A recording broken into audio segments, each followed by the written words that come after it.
ഏറ്റവും പുതിയ കളക്ഷനുമായി Misba fancy and gold covering bus സ്റ്റാൻഡിന് പിൻവശം ഓട്ടുപാറ വടക്കാഞ്ചേരി. ഫോൺ 8075677339 8590630709. സാമൂഹിക പ്രവർത്തകനും ജനപ്രതിനിധിയുമായിരുന്ന RP മൊയ്തുട്ടി സാഹിബിന്റെ സ്മരണാർത്ഥം ഇരുമപ്പെട്ടി ഹോപ്പ് പബ്ലിക് സ്കൂളിൽ ഡിസംബർ 5-ന് സംസ്ഥാനതല ചിത്രരചനാ മത്സരം നടത്തുമെന്ന് സംഘാടകർ ഇരുമപ്പെട്ടി പ്രസ് ക്ലബ്ബിൽ നടത്തിയ വാർത്താ സമ്മേളനത്തിൽ അറിയിച്ചു.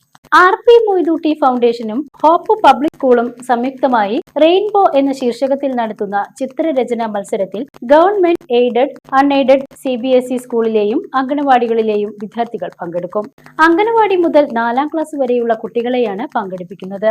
രാവിലെ 10 മുതൽ 12 വരെയാണ് മത്സരം. തുടർന്ന് നടക്കുന്ന ചടങ്ങിൽ സിനിമാ കലാ സംവിധായകൻ കൃഷ്ണദാസ് കടവനാട് സമ്മാന വിതരണം നിർവഹിക്കും. RP Siddique, doctor RP Abdul Hakeem, EN Satheesh Babu, VS Suma, KR Anil, P Abdul Salam തുടങ്ങിയവർ പങ്കെടുക്കും.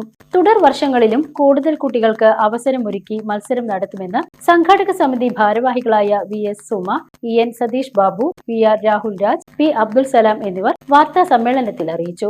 RP മൊയ്തുട്ടി സാഹിബിന്റെ 19ാം ചരമവാർഷികത്തോടനുബന്ധിച്ച് അദ്ദേഹത്തിന്റെ സ്മരണാർത്ഥം ഡിസംബർ 5 വ്യാഴാഴ്ച ഹോപ്പ് പബ്ലിക് സ്കൂൾ ഇരുമപ്പെട്ടിയിൽ വെച്ച് കുട്ടികൾക്കായിട്ട് ഒരു സ്റ്റേറ്റ് ലെവൽ ചിത്രരചനാ മത്സരം നടത്തപ്പെടുന്നുണ്ട്.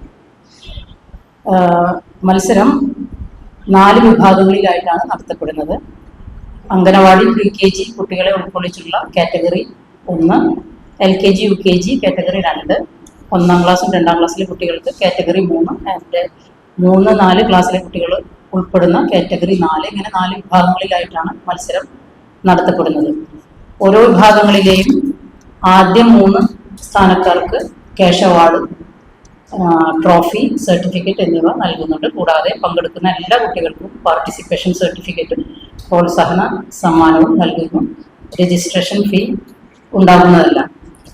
ഇതിനോടൊപ്പം വിവിധ അംഗനവാടികൾ, aided, unaided, government and CBSE എന്നിങ്ങനെ 45ഓളം സ്കൂളുകളിൽ നിന്നായി ഏകദേശം 250-ൽ കൂടുതൽ കുട്ടികൾ രജിസ്റ്റർ ചെയ്ത് കഴിഞ്ഞിട്ടുണ്ട്. ഇനിയുള്ള ദിവസങ്ങളിൽ കൂടുതൽ രജിസ്ട്രേഷൻ നമ്മൾ പ്രതീക്ഷിക്കുന്നുണ്ട്. News bureau, Erumapetty.